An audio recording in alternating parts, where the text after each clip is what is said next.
राम मंदिराच्या उद्घाटनाचं निमंत्रणही अव्हेरणाऱ्या इंडी आघाडीला या लोकसभा निवडणुकीत तिची खरी जागा दाखवून देण्याचं आवाहन पंतप्रधान नरेंद्र मोदी यांनी केलं आहे।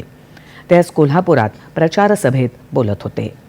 रालोआच्या विकास कामांची बरोबरी करणं शक्य नाही याची जाणीव झाल्यानं देशविरोधी अजेंडा आणि तुष्टीकरणाचे हातखंडे वापरायला इंडी आघाडीनं सुरुवात केली आहे। इंडी आघाडी मतपेढीच्या राजकारणात इतकी अवनत झाली आहे की औरंगजेबाला मानणाऱ्यांमध्ये सामील झाली आहे।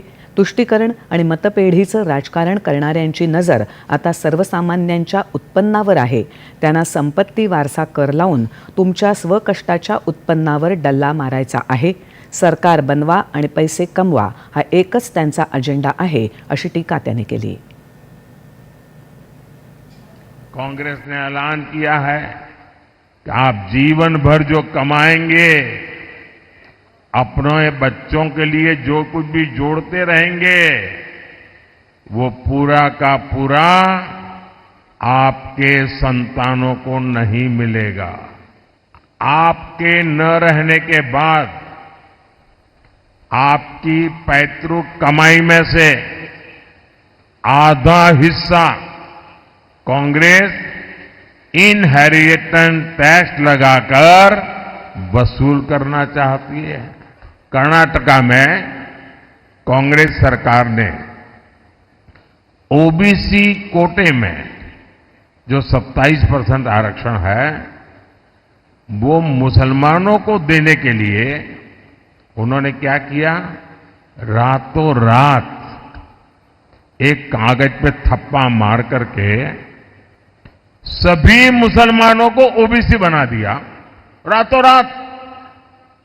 और इसके कारण वो ओबीसी का जो कोटा था उसके हकदार बन गए और जो ओबीसी को मिलता था वो पूरा का पूरा उन्होंने लूट लिया। भाइयों, काँग्रेस आणि इंडी आघाडीला संविधान बदलून दलित ओबीसींचं आरक्षण धर्माच्या आधारावर हिरावून घ्यायचं आहे, असा आरोप त्यांनी केला। ही निवडणूक आमच्यासाठी विकसित भारताचा संकल्प आहे। येणाऱ्या कार्यकाळात पायाभूत सुविधांसह सर्वच क्षेत्रात विक्रमी गुंतवणूक करून महिला युवकांना अधिक संधी देऊ, असं ते म्हणाले।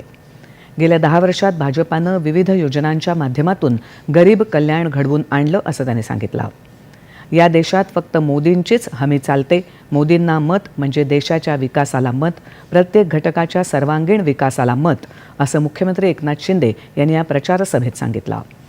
उद्धव ठाकरे यांची शिवसेना 100% काँग्रेस झाल्याची टीका त्यांनी केली। यावेळी उपमुख्यमंत्री देवेंद्र फडणवीस यांनी इंडी आघाडीवर जोरदार टीका केली। कोल्हापूरची सभा आटोपून पंतप्रधान गोव्याकडे प्रचारासाठी रवाना होतील।